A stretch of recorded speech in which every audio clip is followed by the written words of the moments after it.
같이 기도하시겠습니다.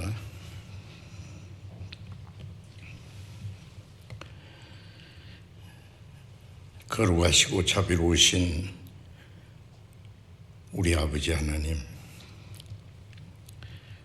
하나님을 멀리 떠나 죄 가운데 행했던 저희를 불쌍히 계시고 우리가 하나님을 알지 못할 때 하나님이 먼저 우리를 사랑하셔서 주 예수님께서 우리가 받아야 될 저주와 심판을 대신 받아주시고 주님이 흘리신 그 보배로운 피로 우리 죄를 영원히 씻어주시고 아무 공로 없이 구원해 주신 그 크신 은혜를 감사드립니다. 이제 하나님이 허락하신 우리의 육체의 남은 때를 오직 하나님을 섬기고 하나님의 거룩하신 뜻을 쫓아서 살 수 있도록 항상 우리와 함께 하시고 우리의 연약함을 도와주시고 진리 가운데로 인도해 주시는 은혜 감사합니다.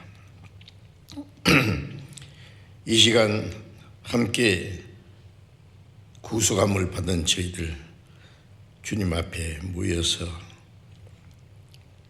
말씀을 배우며 교제케 하신 것 감사합니다. 이 시간에도 주님이 우리와 함께 계셔서 각 사람을 마음을 굽어 살피시고 자비로운 손길로 더욱 붙들어 주옵소서. 함께 참여하지 못하고 이 시간 온라인으로 말씀을 듣는 모든 사람들 주님께서 함께 도와주시고 또 합당하신 은혜를 베풀어 주시옵소서. 전국에 있는 교회, 세계 많은 교회들 일일이 주님이 지켜주시고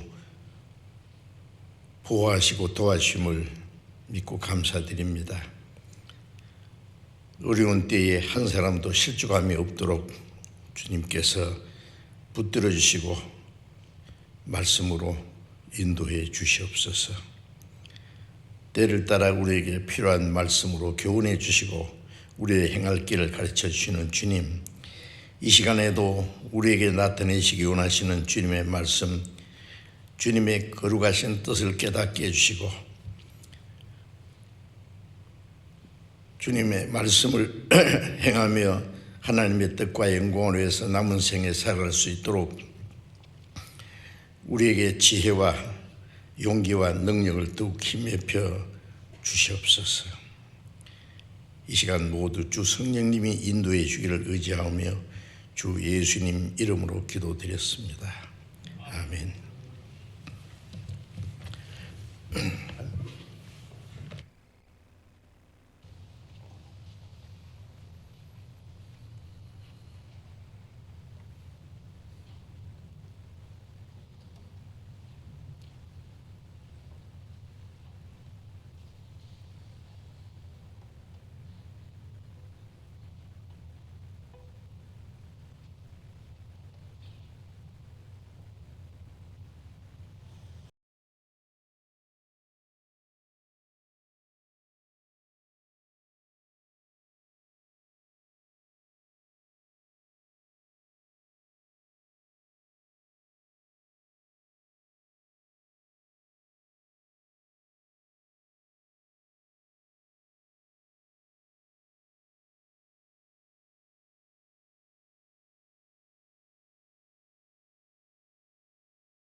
나는 너의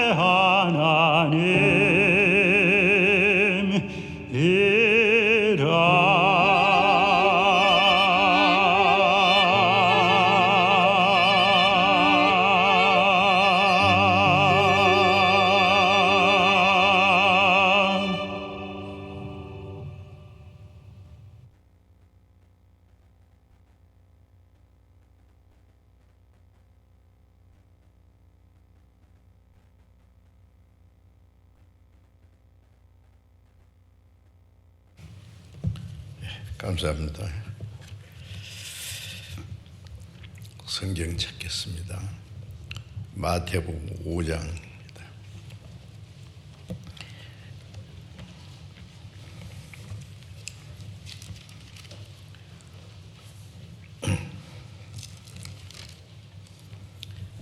마태복음 5장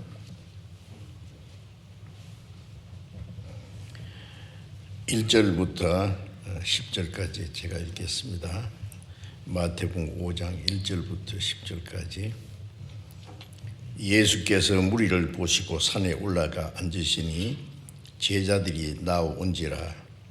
입을 열어 가르쳐 가라사대 심령이 가난한 자는 복이 있나니 천국이 저희 것이며 예통하는 자는 복이 있나니 저희가 위로를 받을 것이며 온유한 자는 복이 있나니 저희가 땅을 기업으로 받을 것이며 의에 줄이고 목마른 자는 복이 있나니 저희가 배부를 것이며 긍휼히 여기는 자는 복이 있나니 저희가 긍휼히 여김을 받을 것이며 마음이 청결한 자는 복이 있나니 저희가 하나님을 볼 것이며 화평케 하는 자는 복이 있나니 저희가 하나님의 아들이라 일컬음을 받을 것이며 의를 위하여 핍박을 받은 자는 복이 있나니 천국이 저희 것임이라. 예, 거기까지.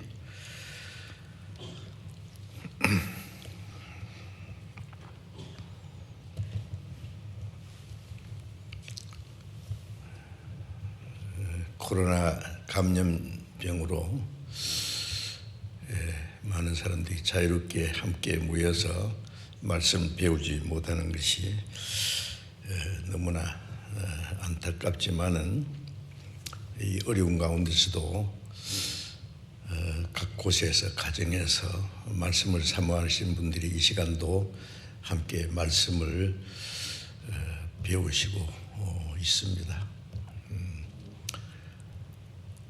주님을 가까이 하는 모든 사람에게 하나님이 가까이 하신다는 말씀처럼 말씀을 가까이 하는 것이 하나님을 가까이 하는 것이고 말씀을 사모하는 사람이 하나님의 은혜를 사모하고 하나님의 뜻대로 살고자 하는 사람이기 때문에 주님이 함께 하시고 또 각 사람의 따라서 필요한 은혜를 허락해 주시라고 믿습니다.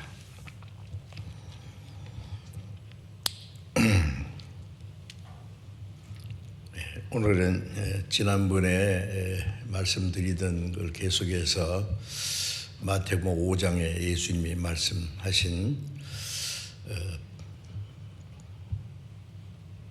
복 있는 자, 참된 행복이 무엇인가를 말씀드리려고 합니다. 그래서 제목을 참된 행복의 비결이라고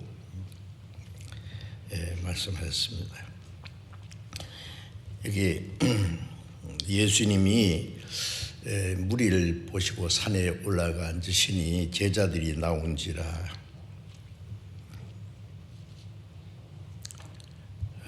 구약 이스라엘 백성들에게는 하나님이 시내산에서 율법을 주실 때 아주 무서운 모습으로 나타나서 감히 사람들이 가까이 갈 수도 없고 짐승이라도 그 산에 가까이 가면 죽을 것이라고 했기 때문에 무서운 하나님으로 나타났습니다. 죄인에게는 하나님은 무서운 하나님입니다. 그리고 그 율법을 주시는 하나님, 이미 율법을 다 범한 죄인들이 그 하나님 앞에 심판자 앞에 죄수처럼 두려워할 수밖에 없는 겁니다.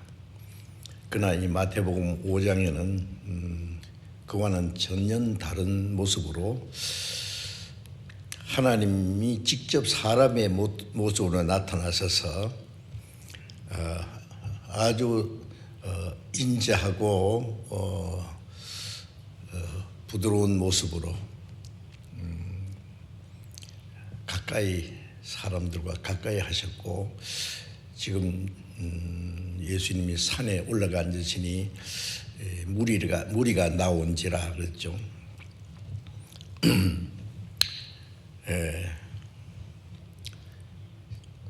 이 모습은 지금도 주님이 우리 앞에 계시고, 또 우리는 주님 앞에 나아가서 말씀을 듣는 사람입니다.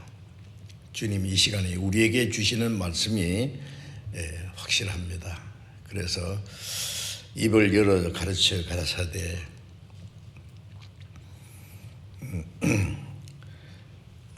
여기 예수님이 말씀하신 그 내용은 참으로 중요합니다. 그래서 복 있는 자가 복이 무엇인지, 어떻게 하면 복을 받을 수 있는지 하는 것을 말씀하신 내용입니다. 그래서 지난번에 말씀드린 것처럼 심령이 가난한 자로부터 시작해서 마지막에 화목케 하는 자는, 화평케 하는 자는 복이 있나니 저희가 하나님의 아들 일컬음을 받을 것이라고 말씀하시고, 그 7가지 복이라고 하는 것은 천국에 들어갈 수 있는 사람의 신령한 인격도 됩니다. 그 인격을 가진 사람이 의를 위하여 핍박을 받는 자라고 말씀하셨죠. 그래서 이 말씀 한마디 한마디 안에 우리가 얼른 이해하기 어려운 중요한 내용이 담겨 있기 때문에 한 가지씩 말씀을 드리려고 합니다. 오늘은 그 중에 세 번째로 온유한 자는 복이 있나니 저희가 땅을 기업으로 받을 것이며 라는 말씀을 드리려고 합니다.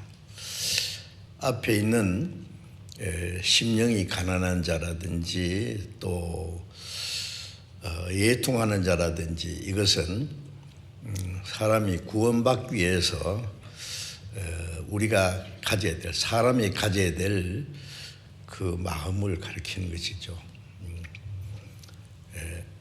사람은 세상에 날 때부터 빈손으로 와서 갈 때도 빈손으로 가고, 육신도 이 세상에 사는 그 모든 것은 사실은 가난한 겁니다. 물질적으로 가난하든 또 물질은 풍부할지라도 마음이 공고하든 다 하나님 보실 때는 가련하고 가난한 그런 사람입니다.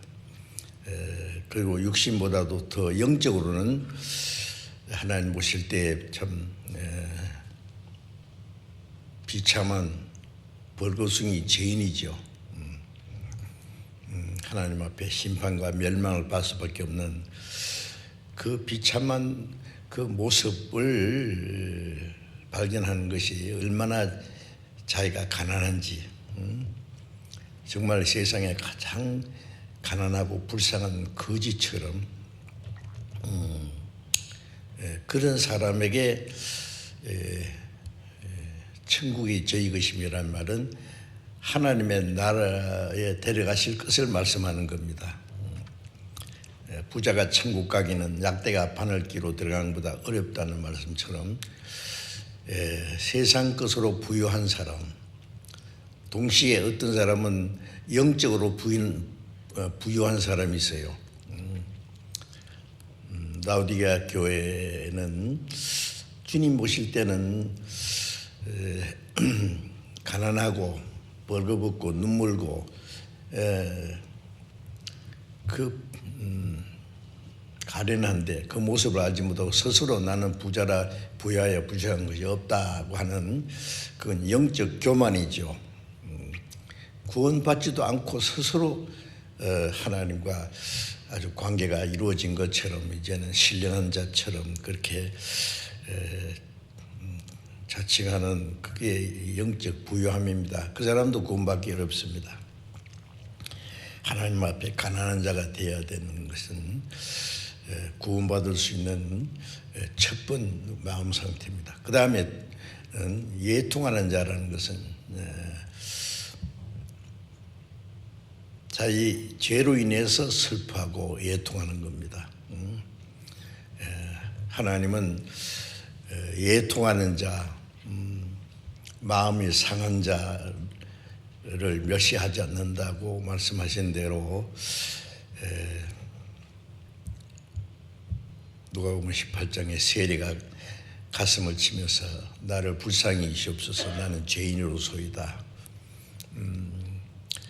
그 사람이 의롭다함 받았다고 말씀하신 것처럼 죄로 인해서 슬퍼할 줄 아는 사람들이 이 세상에 육신적으로 좀 불행한 일 당해서 그게 때문에 슬퍼하는 것은 잘 하는데 하나님 앞에 자기의 죄로 인해서 비참한 모습으로 그 예통할 줄은 모릅니다. 그러나 우리가 성경을 배우는 가운데 하나님 앞에 벌거벗은 죄인이고 얼마나 비참한 그 운명에 처해 있는지를 아는 것이 그 예통하는 것인데 예통한다는 건 죄로 인해서 슬퍼할 뿐 아니라 회개하고 하나님께 돌아오는 탕자가 아버지를 떠나서 아버지의 재산을 다 탕진하고 죽게 되었을 때 나는 여기서 굶어 죽는구나. 이대로 죽을 수는 없어. 일어나 아버지께 돌아가야지. 용기를 내서 아버지께 돌아가는 그것이 회개입니다. 하나님이 그를 받아주셨죠. 아버지의 사랑은 아들의 죄보다 더 크기 때문에 죄를 이미 다 용서했고 돌아오기만 기다리죠. 그 예통하는 자, 죄로 인해서 슬퍼하고 하나님께 돌아오는 사람을 하나님이 받아주시고 구원해 주신다는 말씀입니다. 죄 사함 받는 것이 가장 큰 위로지요. 위로. 오늘은 이제 세 번째로 온유한 자는 복이 있나니 저희가 땅을 기업으로 받을 것이면데 온유한 자라는 말씀은 죄 사함 받고 구원을 받은 사람이 마음에 가지는 그리스도의 마음입니다. 구원받고 나면은 그리스도의 생명을 받을 뿐 아니라 그리스도의 마음을 마음에 받는 겁니다. 그 그리스도의 마음은 마태복음 11장 29절에 예수님이 나는 마음이 온유하고 겸손하니 나의 멍에를 메고 내게 배우라고 말씀하셨죠. 그 온유하고 겸손한 그 두 마디 안에 예수님의 성품이 어떠한지가 잘 표현되어 있는 겁니다. 이제 구원을 받고 나면은 그 온유하고 겸손한 주님의 마음을 갖게 됩니다. 온유하고 겸손한 자는 바로 예수님 자신입니다. 그래서 예수님은 근본 하나님의 본체이시고 하나님과 동등된 분인데 그 자리를 비워두시고 저 높고 영광스러운 곳을 떠나서 낮고 천한 죄 많은 세상에 오셔서 사람처럼 되었습니다. 종의 형체를 입고 사람과 같이 되었다. 그리고 죽기까지 복종했으니 십자가에 죽으십니다. 우주 만물을 창조하신 창조주 하나님이신 그분이 사람의 몸을 이 땅에 오셔서 죄인들이 당하는 모든 고난과 시험을 다 당하시고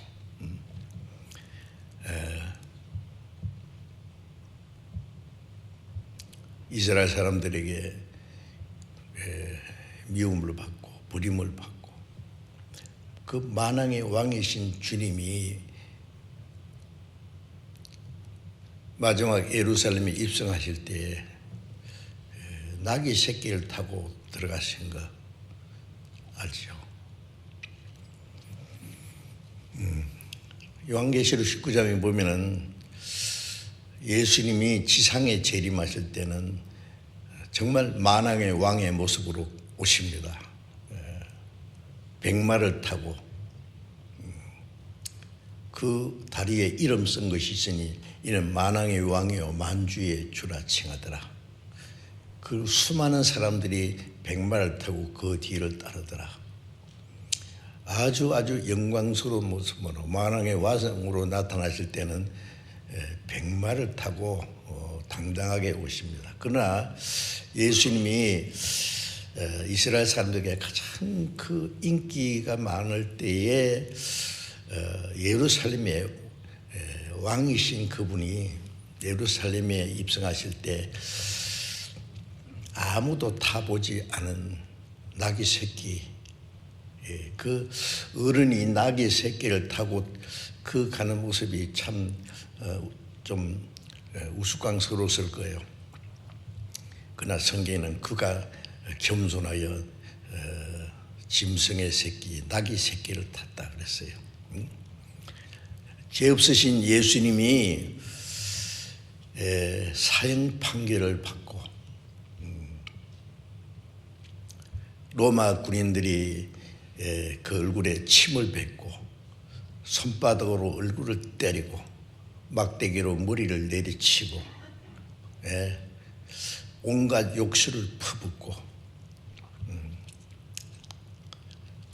그는 가장 비참한 죄인처럼 무시무시한 채찍에 맞고 십자가 형틀을 짊어지고 사형장에 끌려가서 십자가에 못 박혀 죽기까지 하셨습니다. 왜 그랬을까요? 첫 번 그것이 하나님의 뜻이기 때문에 예수님이 요한복음 6장에 내가 하늘에서 내려온 것은 내 뜻을 행함이 아니요 나를 보내신 아버지의 뜻을 행하려 함이라. 아버지의 뜻은 죄 없는 예수님이 속죄 제물로 죽으심으로 죄 많은 인간을 구원해서 하나님의 나라에 데려가시는 겁니다. 그래서 마태복음 26장 39절에 겟세마네 동산에서 마지막 기도하신 내용이 아버지여 내 뜻대로 마옵시고 아버지의 뜻대로 하옵소서. 예수님은 우리와 같은 육신을 입으신 분인 주님은 인간이 받을 수 있는 최고의 수치와 그 십자가의 고통을 원치 않습니다.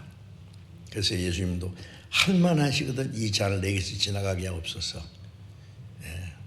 그러나 내 원대로 마옵시고 아버지의 원대로 하옵소서. 그 기도를 하시고 십자가에 죽으시기로 작정하시는 그 기도를 하시는데 얼굴에 흐르는 땀방울이 핏방울처럼 되도록 힘쓰고 애써서 천사들이 와서 그 힘을 돕더라 그랬잖아요. 십자가의 수치와 그 고통을 앞에 두고 스스로 그 십자가를 행해서 나가는 것은 쉬운 게 아닙니다. 그러나 예수님은 내 원대로 마옵시고 아버지의 뜻대로. 그것이 바로 온유하고 겸손한 모습입니다. 그래서 우리 빌립보서 2장을 잠깐 보겠습니다. 빌립보서 2장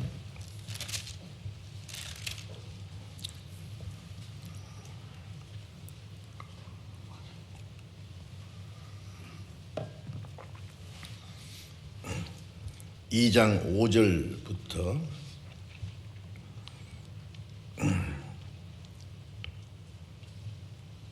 8절까지 제가 읽겠습니다.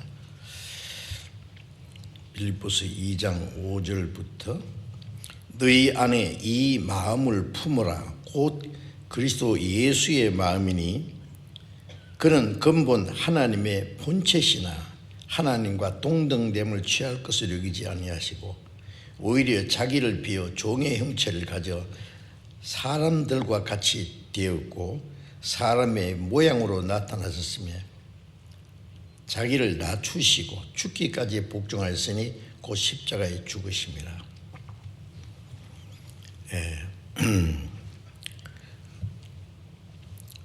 이 온유하다는 말을 사전에 보면은 부드럽다, 인자하다, 친절하다, 뭐 그런 뜻으로 나와 있는데 예수님이 말씀하신 온유는 그런 것이 아닙니다. 그런 것과 조금 다릅니다. 먼저 예수님 자신이 온유한 분이었어요. 온유와 겸손은 사실상 같은 겁니다.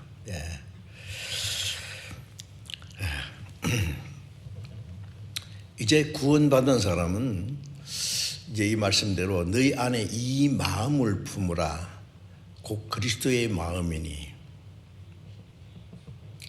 그리스도의 마음이 무엇인지 근본 하나님의 본체이신 분이 사람과 같이 되었고 종의 형체를 가졌다. 종은 주인의 뜻에 절대 복종하는 거죠. 죽기까지 복종했으니 십자가에 죽으심이라. 온유라는 것은 자기 뜻을 포기하고 하나님의 뜻에 굴복하는 어떤 고난과 어려움이 있더라도 하나님의 뜻에 절대로 복종하는 그 마음이 온유한 마음입니다.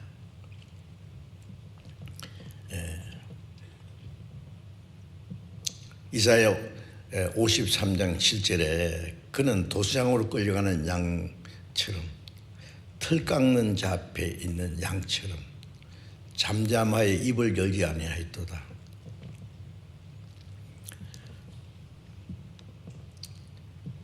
대개 짐승들은 도수장으로 끌려갈 때 안답니다. 소도 도장으로 끌려갈 때 눈물을 줄줄 흘린대요. 안 가려고 하죠. 그러나 양은 도장으로 끌려가는 줄 알면서도 그냥 따라갑니다. 죽을 줄 알면서도 그냥 가요. 불평 없이. 제가 중국에서 그리고 호주에서 그 양을 잡는 그 모습을 봤습니다. 물론 이제 그 양을 잡아서 양고기를 우리에게 대접하기 위해서 잡는 것이기 때문에 그걸 일부러 보여줬어요. 양을 뭐 허술하게 그냥 앞다리만 엉성하게 이렇게 좀 묶더니 이 칼로 목을 탁 찌르더라고요. 그러니까 피가 펑펑펑펑 나는데 가만히 있어요. 그냥 신음소리만 좀 내고요. 눈물을 흘리고. 그 보니까 너무 안 됐다라고. 예수님의 모습이 저러한 모습이구나. 예수님의 모습을 보여주시기 위해서 양을 그렇게 하나님이 만드신 것 같아요. 또 털 깎는 모습도 봤거든요. 털이 막 탐스러운 털이 이렇게 났는데 그걸 가지고 이제 기계로 쫙 깎는데요. 깎다가 그 살갗이의 기계에 걸려서 찢어지고 피가 주르륵 나더라고. 그러니까 그걸 가만히 있어요. 예? 이래 돌리면 이래 가만히 있고 꼭 죽은 것 같아요. 꼼짝도 안 해요. 그 탐스러운 털이 다 빠지고 빨가순이가 돼서 내놓으니까 그때서 탁탁 나가더라고요. 야, 그걸 보고 털 깎는 자 앞에 잠잠한 양같이. 예수님이 그랬습니다. 베드로전서 2장 23절에 욕을 받으시되 대신 욕하지 아니하시고 위협을 받으시되 대신 위협하지 아니하시고. 예수님은 죄 없는 자기를 거짓말로 고소를 하고 해도 한마디 변명도 안 했습니다. 욕을 받으시되 욕하지 않았습니다. 손가락질하고 온갖 욕설을 퍼부어도 예수님은 가만히 계셨습니다. 너희들 그러면 큰 벌 받는다든지 위협하지 않았습니다. 그들과 싸우지 않았습니다. 아무 말씀도 안 하셨어요. 도장으로 끌려가는 양, 털 깎는 자 앞에 양처럼 입을 여지 않았다. 왜? 하나님의 뜻이기 때문에 자기가 죽는 것은. 자, 어떻게 사람이 그 그리스도 예수의 마음을 품을 수 있느냐 그 말이에요.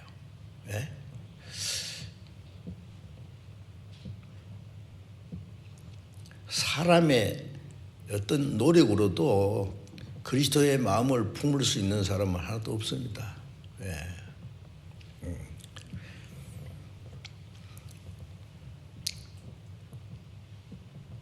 우리가 하나님의 은혜를 깨닫고 구원을 받을 때 그리스도의 생명과 동시에 그리스도의 그 성품을 우리 안에 심어주시는 거예요. 인간의 어떤 교육으로 도덕적인 교훈으로 되는 것이 아니죠. 그거는 성령의 역사로 그리스도의 생명을 받음으로 그리스도의 성품을 받을 수 있는 겁니다. 요한복음 14장 20절에 그날에 너희가 내 안에 내가 너희 안에 있는 것을 너희가 알리라. 그날이 우리 개인에게 구원받는 날입니다. 주님이 구원해 주신 사실을 아는 동시에 주님이 내 안에 계신다. 주님이 내 안에, 내가 주님 안에. 그래서 고린도전서 6장 17절에는 주와 합한 자는 한 영이라. 주님이 내 안에 오셔서 주님의 영과 내 영이 하나가 됐어요. 이건 분리할 수 없어요. 쇠가 불 속에 들어가고 불이 쇠 속에 들어가서 쇠가 빨갛게 되면 불과 쇠가 하나가 되는 거예요. 그처럼 주님이 내 안에, 내가 주님 안에, 주님과 나와 하나가 됐습니다. 로마서 8장 9절에 누구든지 그리스도의 영이 없는 사람은 그리스도의 사람이 아니다. 구원받고 나면은 그리스도인이라는 말은 그리스도가 그 안에 살고 있는 사람이에요. 그리스도가 어디 계세요? 주님이 날 구원만 해주시고 저 멀리 계십니까? 아니요. 이 안에 계세요.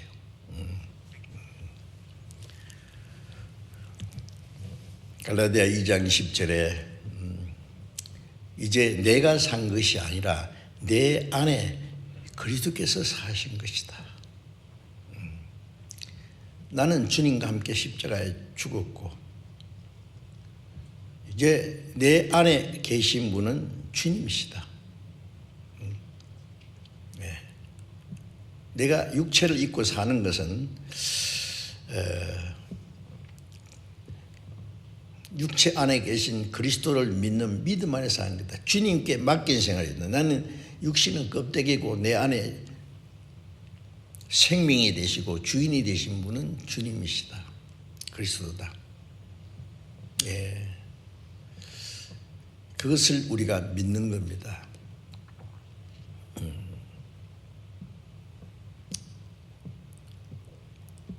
갈라디아 3장 2절에 너희가 성령을 받은 것은 듣고 믿음으로가 아니냐.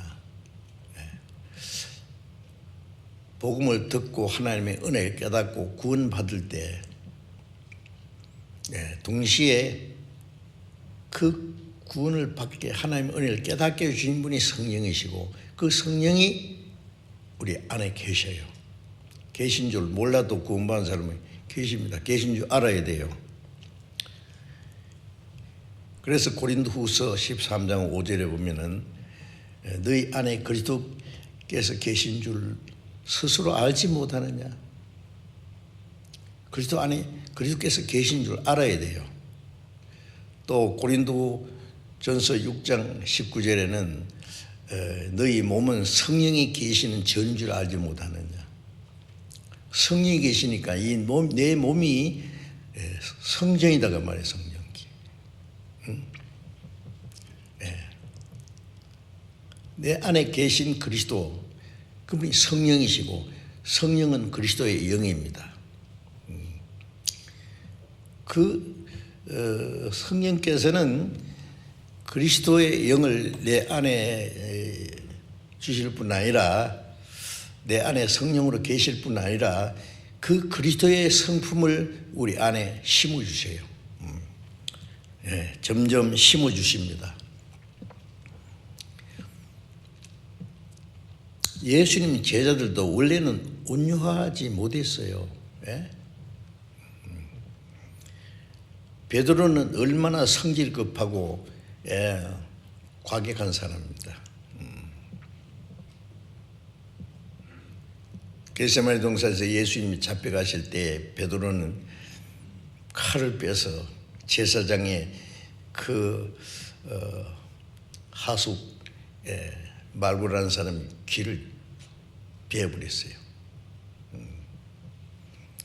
아마 주님이 옆에 계시지 않았으면은 말고 목이 달아났을 거예요. 아마. 예수님은 칼을 집에 꽂아라. 예수님이 그 귀를 만져서 낫게 해주셨어요. 그 베드로도 아주 과격한 사람이에요. 얼마나 성질이 급하고. 그 다음에 그 예수님의 사랑을 가장 많이 받았던 요한은 어떤 사람입니까? 예수님이 그들을 전도하러 보냈을 때 그랬죠.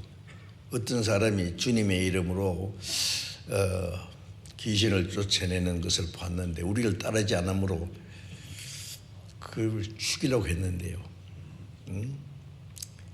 우리의 말을 듣지 않는 사람 죽여버릴까요?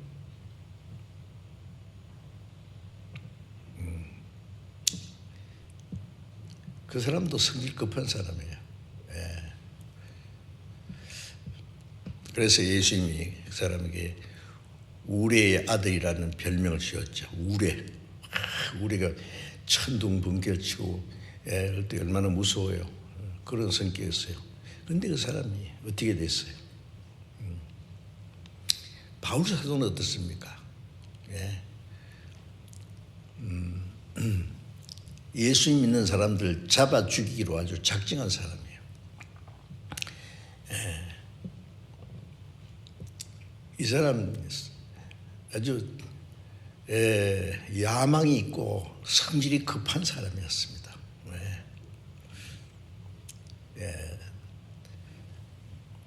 다메섹에 예수 믿는 사람들이 있다는 걸 알고 잡으러 군사를 데리고 갔다가 꼬꾸라졌잖아요.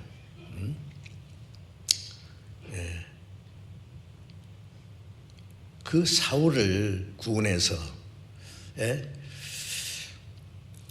바울을 만들었습니다. 사울은 크다, 바울은 작다는 뜻이라죠. 그래서 구원받은 후에 그는 정말 주님처럼 온유하고 겸손한 사람이 되었습니다. 모든 제자들도 구원받은 후에 주님의 마음을 가지게 되었고 온유하고 겸손한 사람이 되어서 주님의 복음을 전하는 귀중히 사용되었습니다.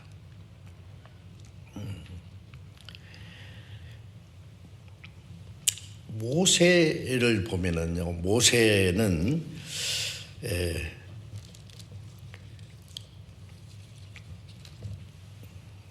모세처럼 온유한 자가 이 지상에 없었다 그랬어요. 온유한 자. 모세는 온유한. 근데 원래 모세는 그렇게 온유한 사람이 아닙니다. 그는 대단한 야망이 있었습니다. 애굽 사람을 돌로 주먹으로 때려쳐 죽여버렸어요.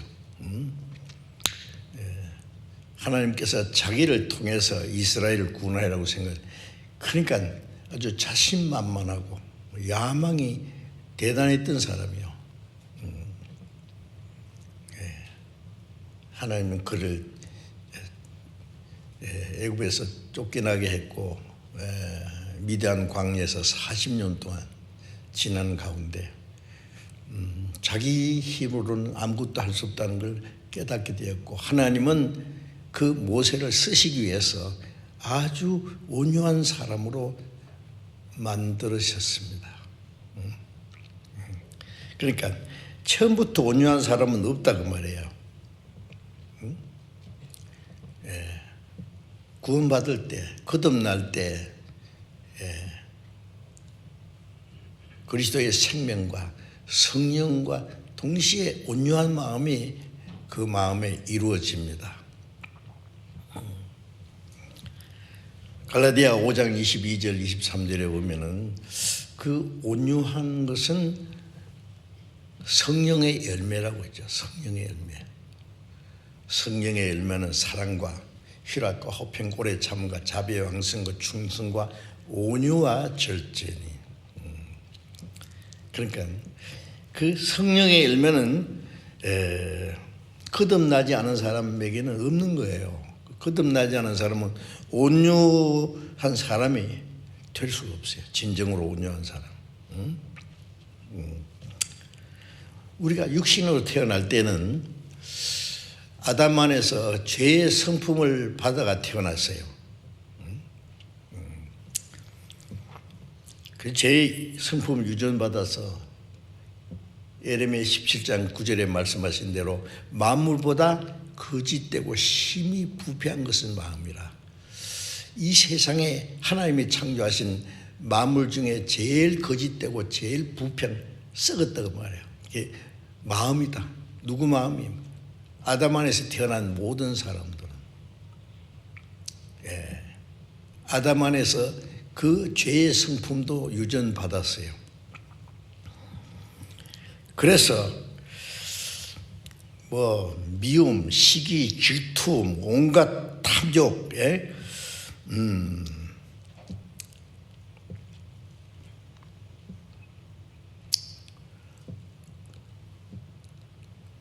간음, 살인, 도둑질, 모든 죄가 거기서 파생돼 나오는 겁니다. 그 타락된 성품이었어요.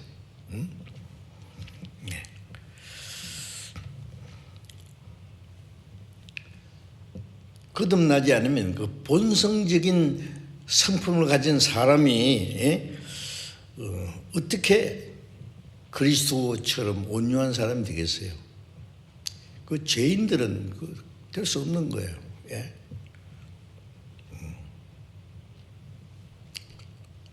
이 온유한 마음이라는 것은 오직 거듭난 사람에게 주시는 그리스도의 성품입니다.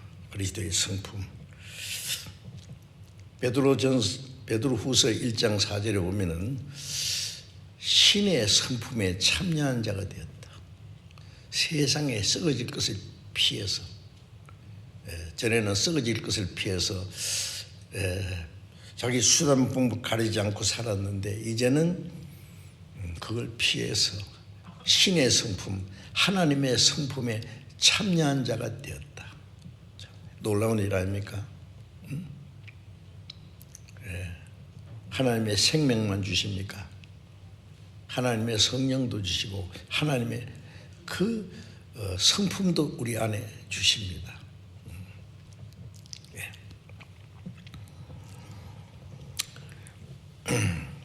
그래서 구원받은 사람 안에 계신 그리스도, 예수님은 말씀으로만 온유하고 겸손한 것이 아니라 예수님의 생애 가운데 온유하고 겸손이 온전히 나타나셨습니다.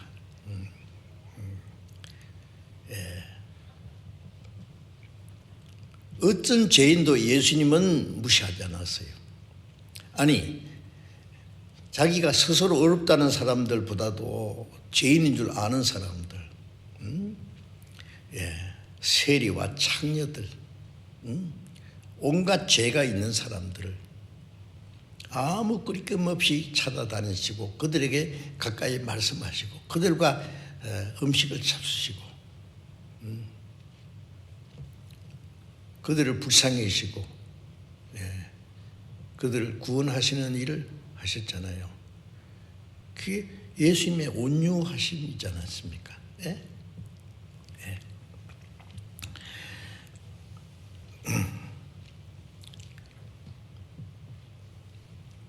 그 온유하고 겸손한 그 성품이 우리 안에 이루어지는데, 그것은 온유하고 겸손한 그리스도의 성품은 어떤 한순간에 이루어지는 게 아니고 구원받은 사람이 점점 신앙이 성장해 가면서 점점 이루어질 겁니다. 사람이 세상에 태어나서 육신도 자라고 교육도 받고 그러면서 점점 사람으로서의 인격이 형성돼 가잖아요.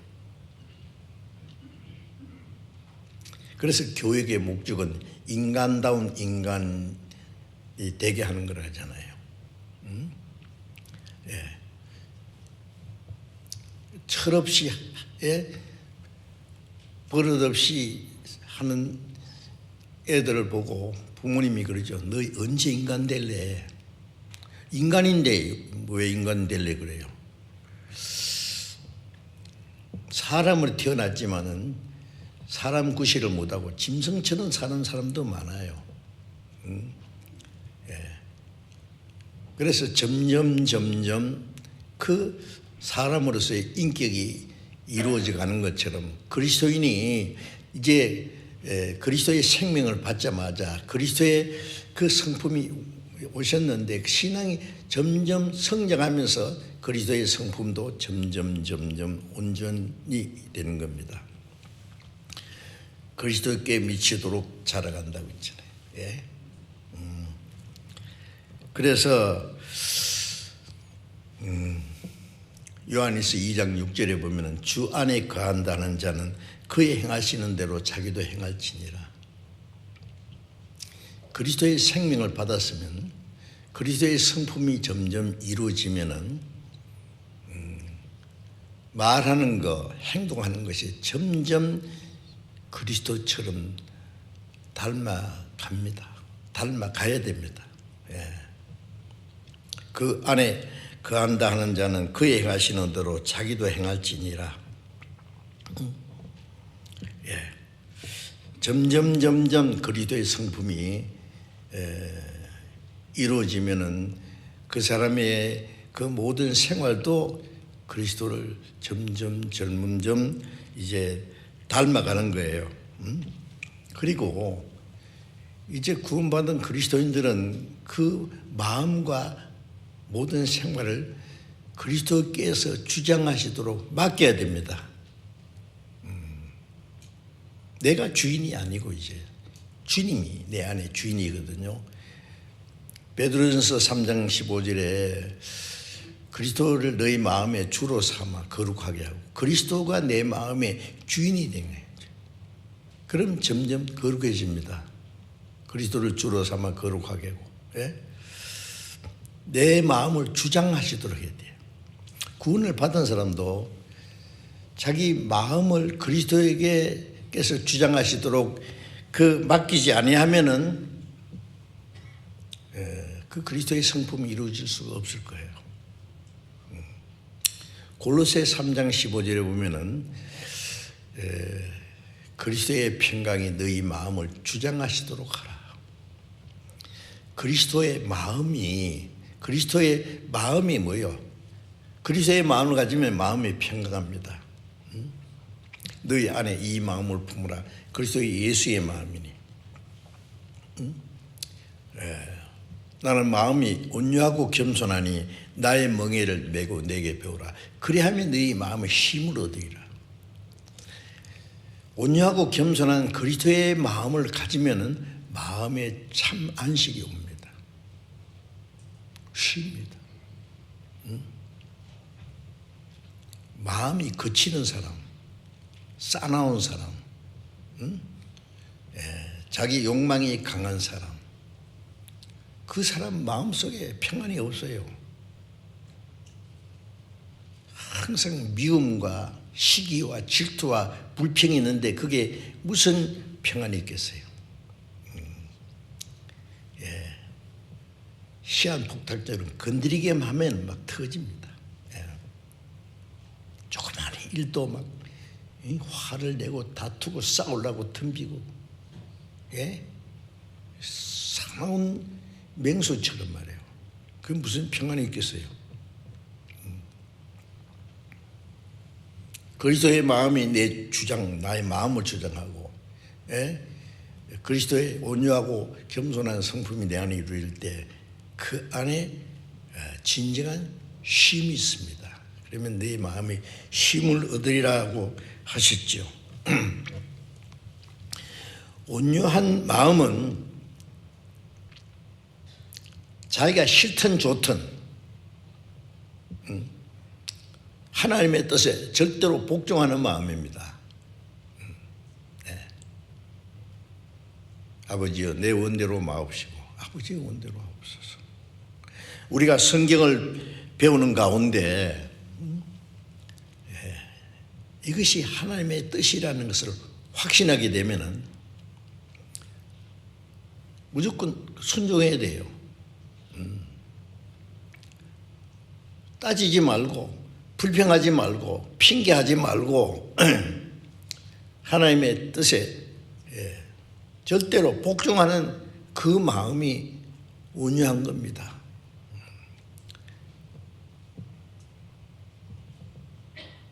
나는 사정이 있어서, 나는 어째서, 그 핑계나 뭐 불평 같은 거 필요 없어요. 주인이 이 말하면은 그 주인의 뜻을 절대로 복종해야 돼. 종이 무슨 자기 주장이 있어요. 자기 계획이 있어요. 용납하면 안 됩니다. 주님의 제자들은 자기가 예수 그리스도의 종이라는 것을 항상 잊지 않았습니다. 오직 묵묵히 주님의 뜻에 순종할 뿐입니다.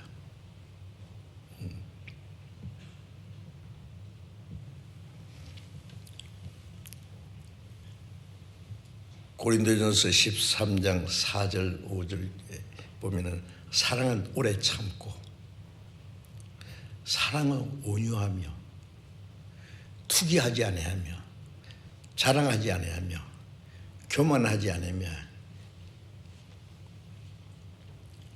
자기 유익을 구치 않고 성내지 않고 악한 걸 생각지 아니하며 진리와 함께 기뻐하고 모든 걸 믿으며 모든 걸 참으며 모든 걸 견디느니라.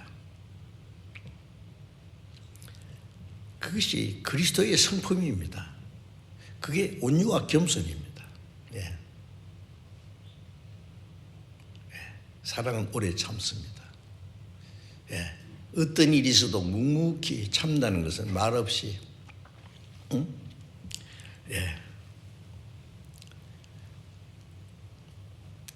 어떤 사람들은 악을 행하는데도 잘 되는데 나는 주님 뜻대로 살았는데 왜 이렇게 고난이 많으냐, 어려움이 많으냐. 불평 필요 없어요. 그 하나님이 하시는 일이기 때문에 내가 잠잠하여 입을 열지 않아야 한다. 말씀처럼 오직 그리스도인들은 주님의 은혜에 감사하고 주님이 나와 함께 계심으로 만족하고 기뻐하며 순종하는 마음, 그것이 바로 온유입니다. 온유.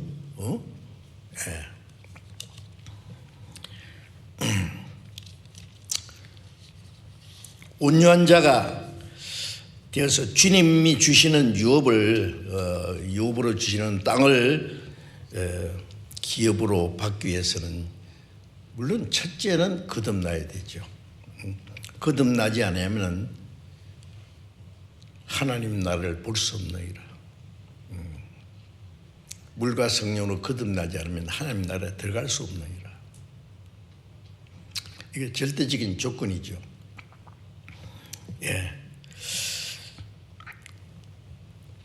거듭나면은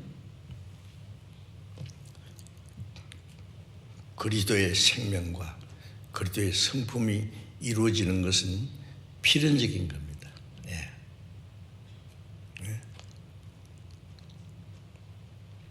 나는 구원을 받았는데 그리스도의 생명은 있는데 주님은 내 안에 계신데 나는 온유한 것은 싫은데 그럴 수 있습니까? 너희 안에 이 마음을 품으라 그랬어요. 곧 그리스도 예수의 마음이다. 주님의 생명만 얻은 게 아니라 주님의 마음도 품어야 됩니다. 온유하고 겸손한. 그게 천국 들어갈 사람의 기본적인 신령한 인격입니다. 그게.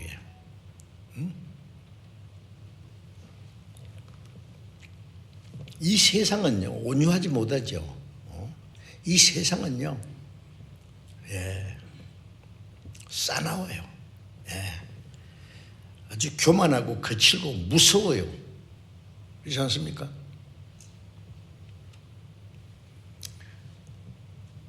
사탄은 사람을 어릴 때부터요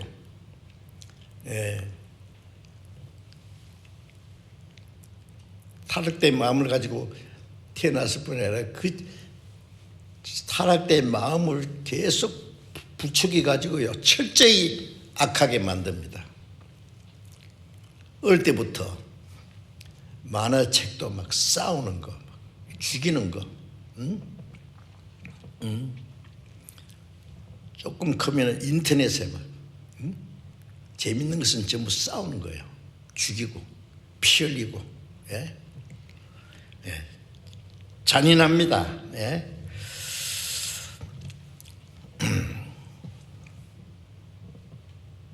사람들은 점점 싸나워져요. 악해져요.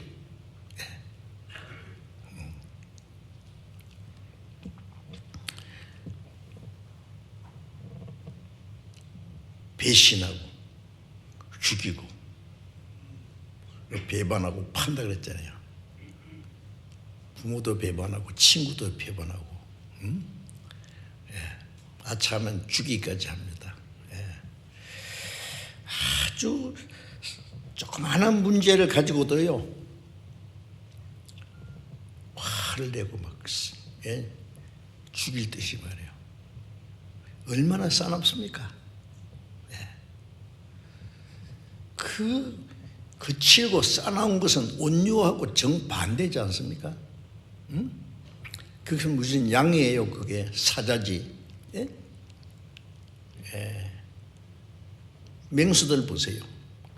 먹는 거 놔두고 지가 먼저 더 많이 먹으려고 막 어른거리고 싸우고 인간의 마음속에는 점점 더 거칠고 싸나워집니다.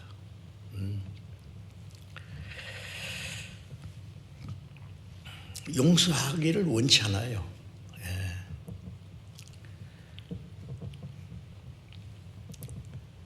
상대를 비난하고 아주 상처를 줘야만 재미가 있습니다.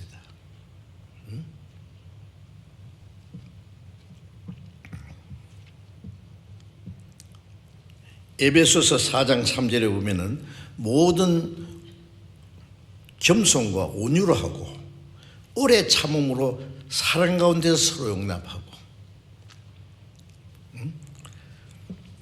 겸손과 온유로 하고 오래 참음으로 사랑 가운데서 서로 용납하고. 왜 오래 참습니까? 못 참을 일이 있기 때문에. 못 참아요. 그럼 기분 조금 나쁜 말 한마디 돼도 못 참습니다. 네가 나를 어떻게 알아?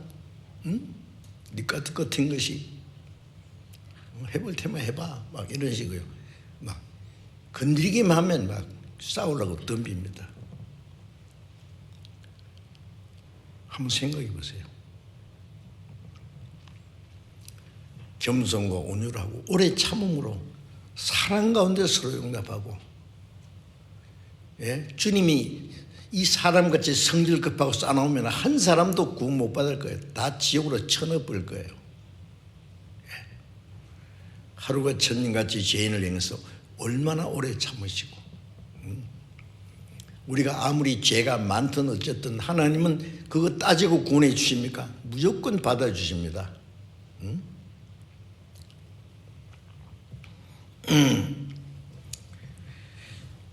디도서 3장 2절에 보면 아무도 원망하지 말고 관용하며 범사에 온유함을 모든 사람에게 나타나게 하라. 원망하지 말고 관용하고. 관용이라는 건 넓게 용서한단 말이에요. 용서 못하는 것은 쫄장부예요. 잠언에 보면은 남의 죄를 용서하는 것이 자기 영광이라고 그랬어요.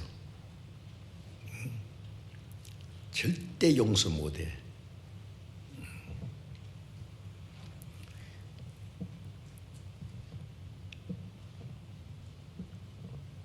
자기에게 해를 끼치다든지 원수 찾아 산말리. 원수를 갖기 전에는 죽을 수 없다. 그 사람 자기가 찾는 원수보다도 먼저 죽습니다. 그래서요. 원수 갚으려는 사람 제일 불행한 사람이에요. 창자가 썩어요. 아세요?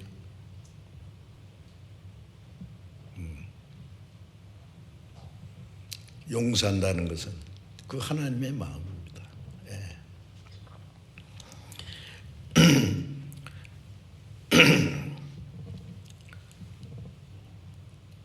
온유한 사람은 세상의 부귀영화를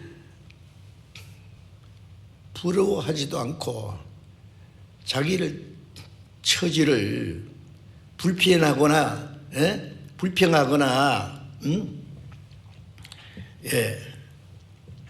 그것 때문에 스스로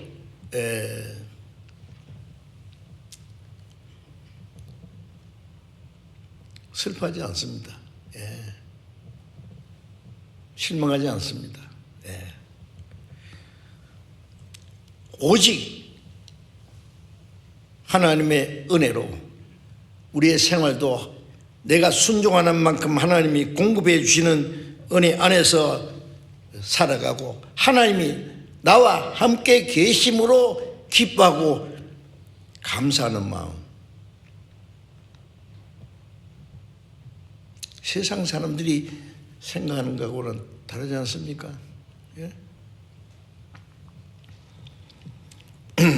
이제 하나님께서 온유한 자에게 주시는 그 기업이라고 하는 것이 뭘까요? 온유한 자는 복이 있나니 저희가 땅을 기업으로 얻을 것이며.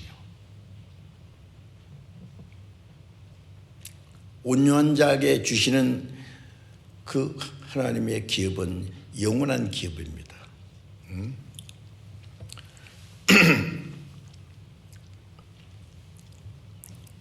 욥기 21장을 잠깐 찾아보겠습니다. 욥기 시편 앞에 욥기가 있죠. 21장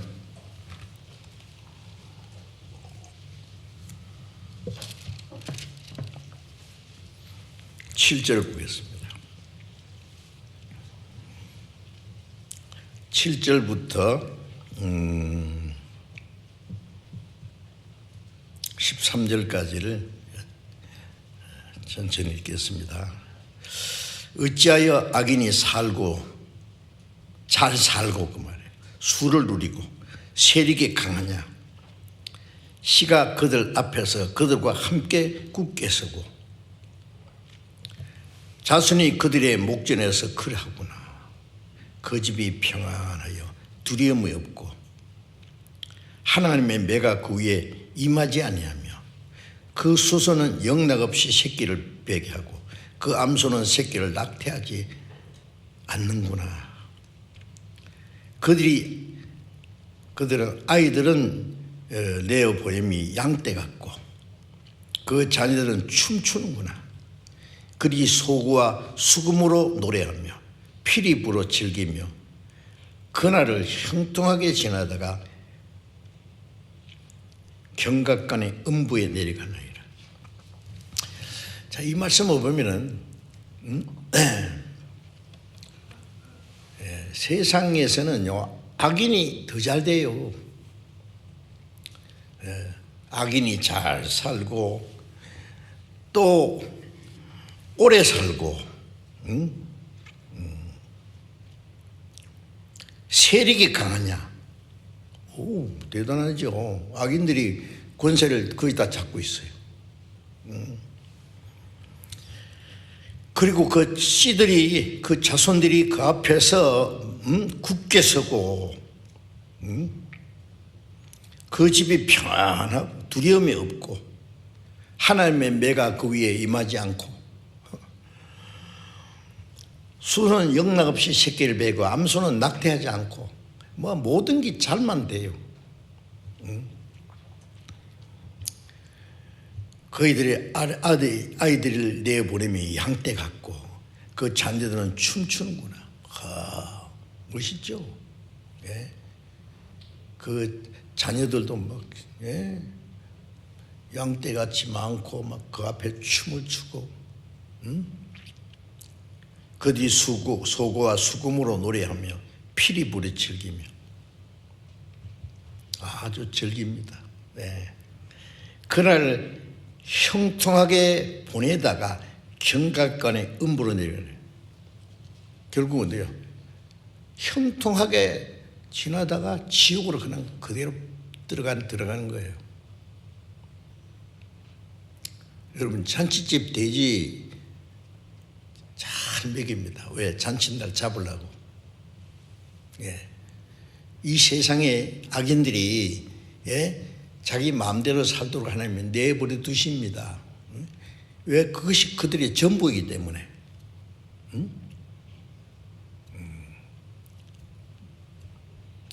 시편 17장에도 보면은요, 금세에서 자기 분깃을 받은 세상 사람에게서 나를 구원.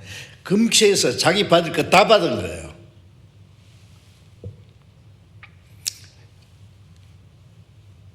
누가복음 16장에 보면 아브라함이 그 음부에 들어간 부자에 그랬잖아요. 너는 저 세상에서 네 좋은 거 다 받았잖아. 여기서는 고난을 받고 나사로는 고난을 받았으니까 여기서 위로받나이라. 악한 사람이 이 세상에서 잘 되는 것은 하나님이 내버려둔 거예요. 그 사람이 하나님의 은혜를 깨달을 때까지. 그래서 전도서 8장 11절에도 악한 일에 징벌이 속히 실행되지 않으므로 인생들이 악을 행해 담대하도다. 그 위에 매가 임하지 않고 징가가 속히 죄지어도 뭐 문제 없거든요. 그러니까 악을 행해 담대해요.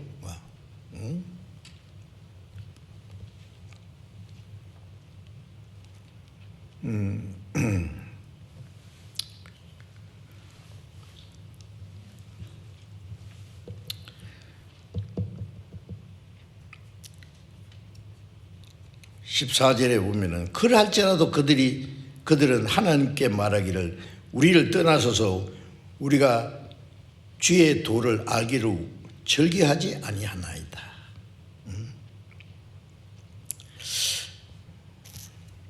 하나님, 우리 간섭하지 마세요.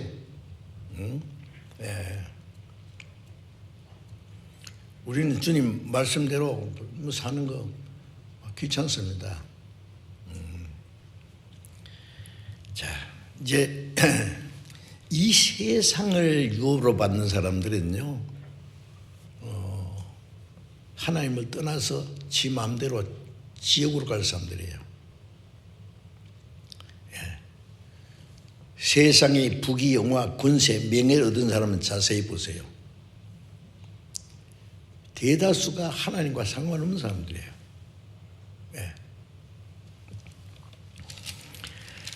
시편 73편을 잠깐 봅시다. 시편 73편.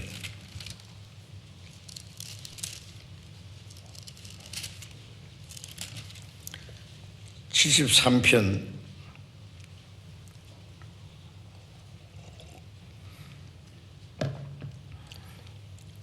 2절부터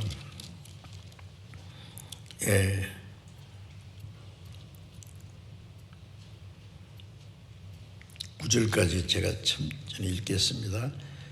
73편 2절부터. 나는 그의 실족할 뻔하였고 내 걸음이 미끄러질 뻔하였으니 이는 내가 악인의 형통함을 보고 오만한 자를 질시하였습니다.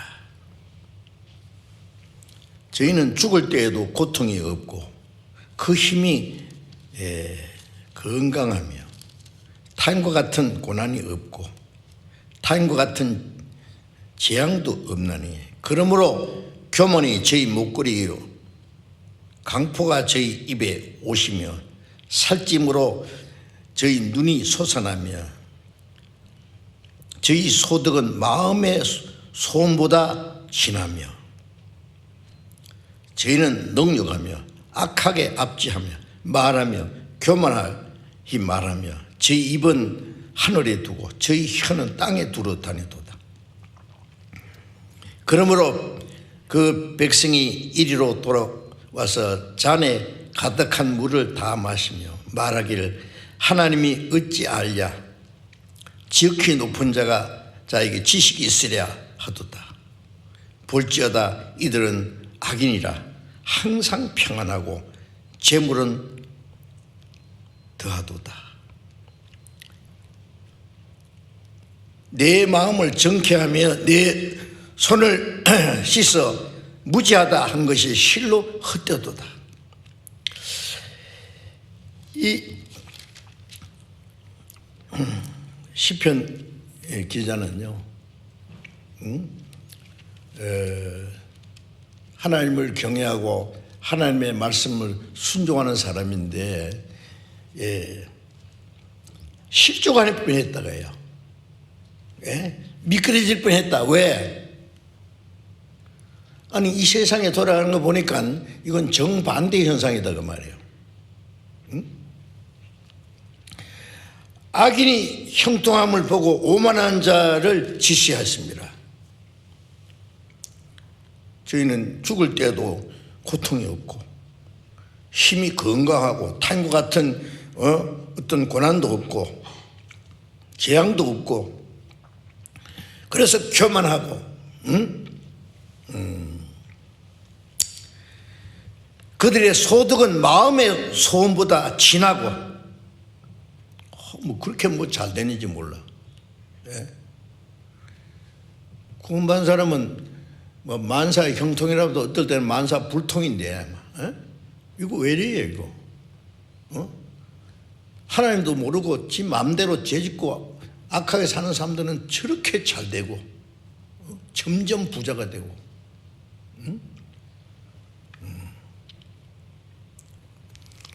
12절에 그래서 악인이 항상 평안하고 재물은 더하도다.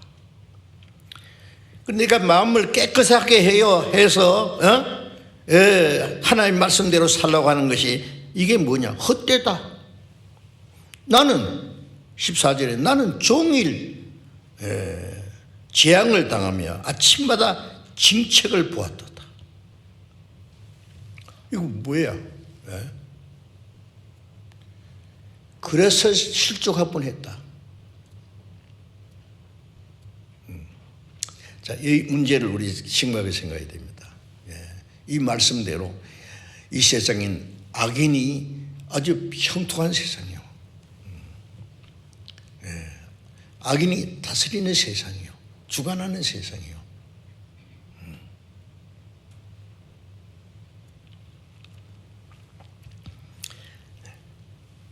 나는 말씀대로 살라는데 왜 나는 안 되느냐 그 말이에요.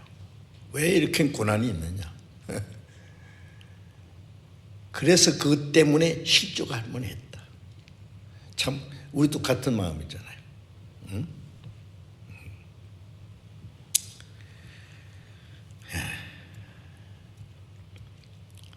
그런데 17절에 보면은 하나님의 성소에 들어갈 때에야 저희 결국을 내가 깨달았나이다. 하나님 성소에 들어갈 때 하나님과 가까이 하나님께 기도하고 하나님의 말씀 성소에 들어가는 거나 하나님 가까이 기도하고 하나님의 말씀을 듣고 그런 가운데에서 내가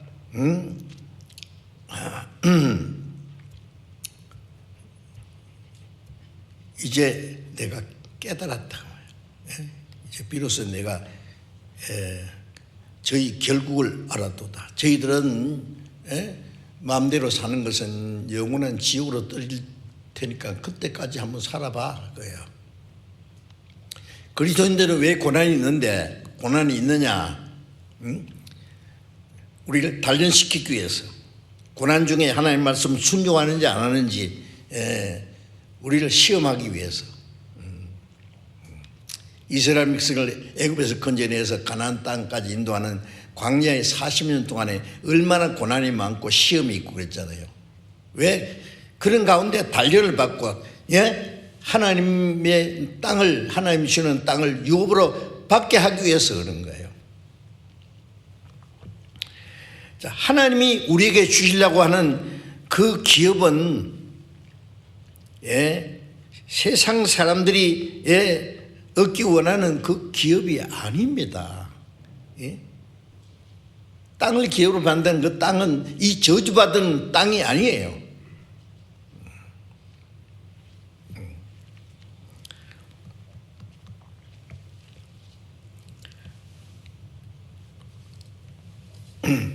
시편 37편을 찾겠습니다.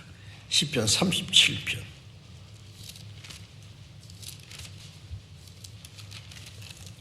37편 7절부터 11절까지 읽었습니다. 37편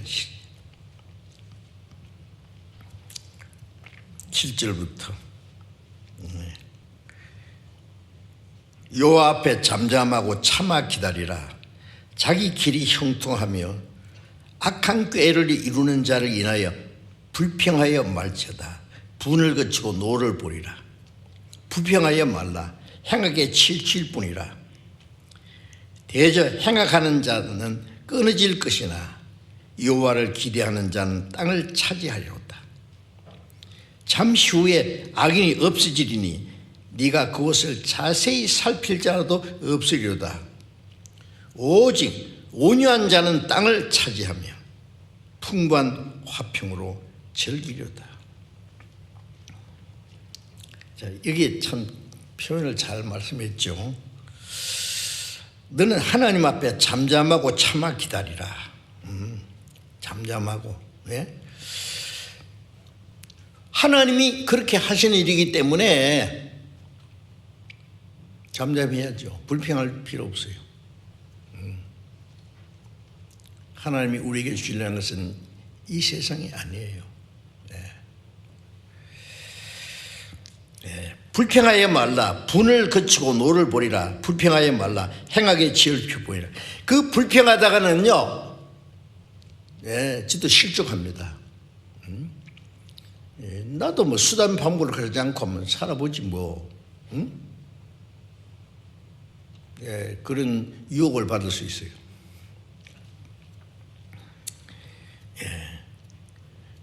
여호와를 기대하는 자는 땅을 차지하리로다. 여호와를 기대하는 자는 누구예요? 우리가 기대하는 것은 세상이 아니잖아요. 다윗이 말한 대로 주여 내가 무엇을 바라리요? 나의 소망은 주께 있나이다. 나의 소망은 주께 있나이다. 주님이 주시는 그 기업을 우리는 기대합니다.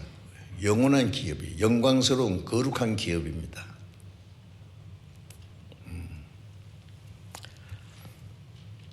오직 온유한 자는 땅을 차지하며 풍부한 화평으로 즐기다. 온유한 자는 어떤 사람인지 말씀드렸죠. 어떤 고난과 어떤 고통이 있어도, 육신의 어떤 괴로움이 있어도 묵묵히 하나님의 뜻에 순종하는, 묵묵히 말이에요. 묵묵히. 그게 온유한 겁니다. 온유한 자가 땅을 차지하며 풍부한 화평을 지거다. 이 땅은 이 세상이 아닙니다. 18절 조용히 같이 읽어봅시다. 여호와께서 완전한 자의 날을 아시니 저희 기업은 영원하리로다. 하나님께서 완전한 자의 날을, 완전한 자는요, 구원을 받았을 뿐 아니라 정말 하나님의 말씀에 순종하는 온유한 자에게 주시는 저희 기업은 영원하리로다. 하나님이 우리에게 주시고자 원하시는 그 기업은 영원한 기업입니다. 짐승도 보면은요, 싸나운 짐승들은 거의 다 사라지고 없어요. 동물원에는 좀 있을까? 양이나 소나 비교적 그 온순한 짐승들이 이 세상에 꽉 찼습니다. 그랬잖아요. 몽골에 가니까 몽골의 인구보다도 몇 배 짐승이, 양이나 염소나 소나 말이나 몇 배가 되고, 인구보다도. 그래서 사람에게 말 잘 들어요. 그거는 온순하기 때문에 그래요.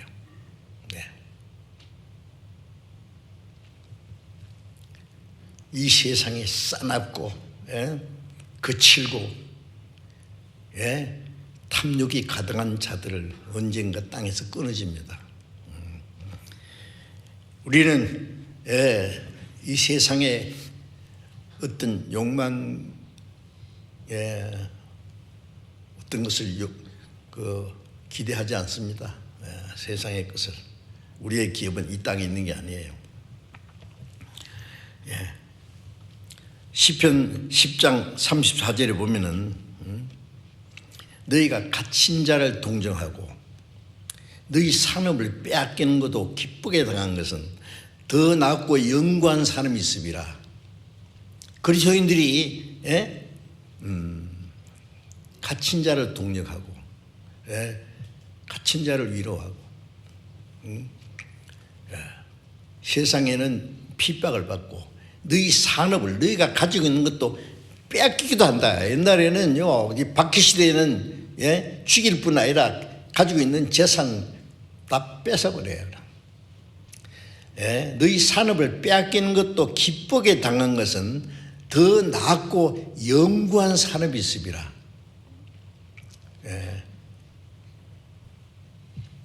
루트가 말하죠.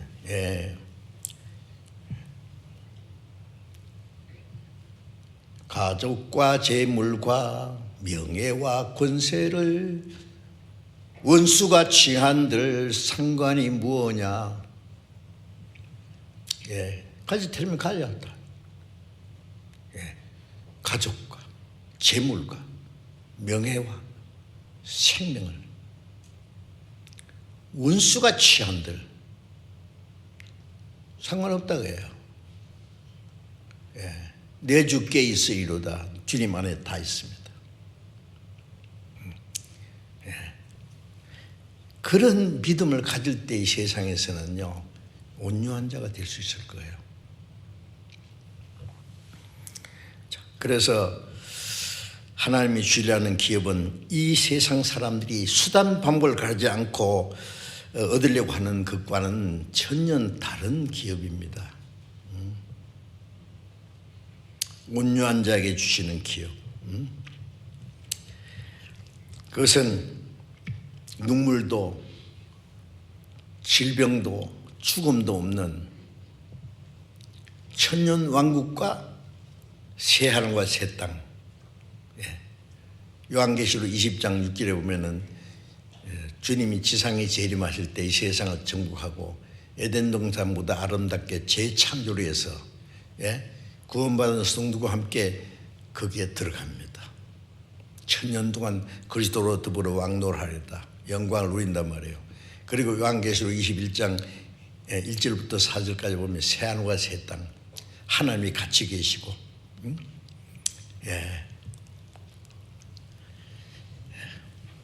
거기는 눈물도 없고 아픈 것도 없고,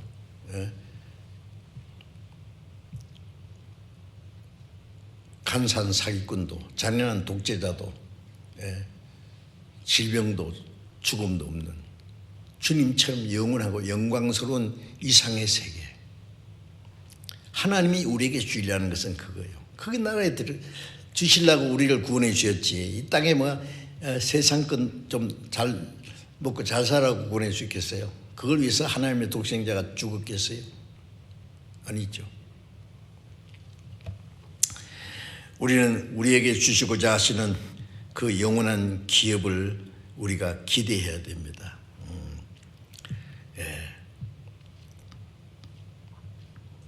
우리는 주님이 주신 그 은혜로 베푸시는 그 안에서 살고 하나님의 축복 속에서 살고, 하나님이 나와 함께 계시고 하나님이 역사하시는 곳에 내가 있고, 주님이 계신 곳에 내가 있는 그것이 이 땅에 사는 동안의 기업이고, 그런 사람들이 영원한 곳으로 가는 곳이 새하늘과 새 땅, 영원한 천국입니다. 이 땅에 사는 동안도 주님이 계신 곳에 내가 있고 나를 섬기는 자도 거기 있으리니, 우리가 주님을 섬기고 주님 말씀 중은 주님이 거기 계십니다. 주님이 역사하시는 곳에 나도 있어야 됩니다. 그럴 때 주님이 영원히 계신 곳에서 주님과 함께 영원히 살게 될 것입니다. 그래서 우리는 온유한 마음을 가지고 주님과 함께 순종하며 영원한 기업을 기대하면서 살아야 됩니다.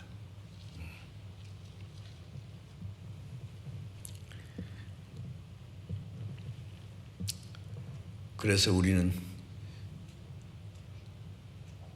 점점 온유하고 겸손하신 주님의 멍에를 메고, 너희는 내 멍에를 메고 내게 배우라. 주님을 날마다 배워가는 거죠. 날마다 주님을 닮아가는 거예요. 우리의 소원은 아무것도 아니고 주님을 닮아가는 겁니다. 내 모든 소원 기도의 제목 주와 같이 되미로다. 다른 거 뭐 있습니까? 점점 주님을 닮아가다가 주님 오신 날 우리의 몸까지 주님처럼 영광스럽게 되고 주님이 영원히 함께 계시는 그 나라에 들어가는 것은 우리의 소망입니다. 이 땅에 악인의 형통도 잠깐이고 그리스도인들의 고난도 잠깐입니다. 잠깐 후에 주님이 오십니다. 그 영원한 나라를 주시려고, 그 나라에 들어갈 때까지 우리는 온유한 자가 되어서 주님의 멍에를 메고 십자가 멍에를 메고 묵묵히 주님을 따라가야 할 것입니다. 기도하겠습니다. 자비로우신 우리 아버지 하나님, 주님의 보배 높이로 우리 죄를 영원히 구원해 주시고 하나님의 자녀로 삼아 주시고 영원한 하나님의 나라에 들어갈 수 있는 영광스러운 소망을 주신 주님 감사합니다. 온유한 자가 복이 있나니 저희가 땅을 기업으로 받을 것이며라고 하신 주님의 말씀을 우리가 생각해 보았습니다. 주님, 주님의 생명을 주신 주님, 주님의 성령을 주시고 주님의 성품을 우리 안에 심어 주셨사오니 주님이 우리의 마음과 우리의 삶을 주장해 주셔서 주님의 온유하심이 우리의 삶 속에 이루어지고 우리의 모든 생활 속에 주님의 온유함이 나타나서 이 세상의 악한 자들이 다 잠시 후에 사라질 때에 주님이 주시는 영원한 기업을 사모하며 오직 묵묵히 주님의 말씀을 순종하는 생활을 할 수 있도록 우리 모두 주님께서 다스려 주시고 인도해 주시옵소서. 우리 주 예수님 이름으로 기도드렸습니다. 아멘.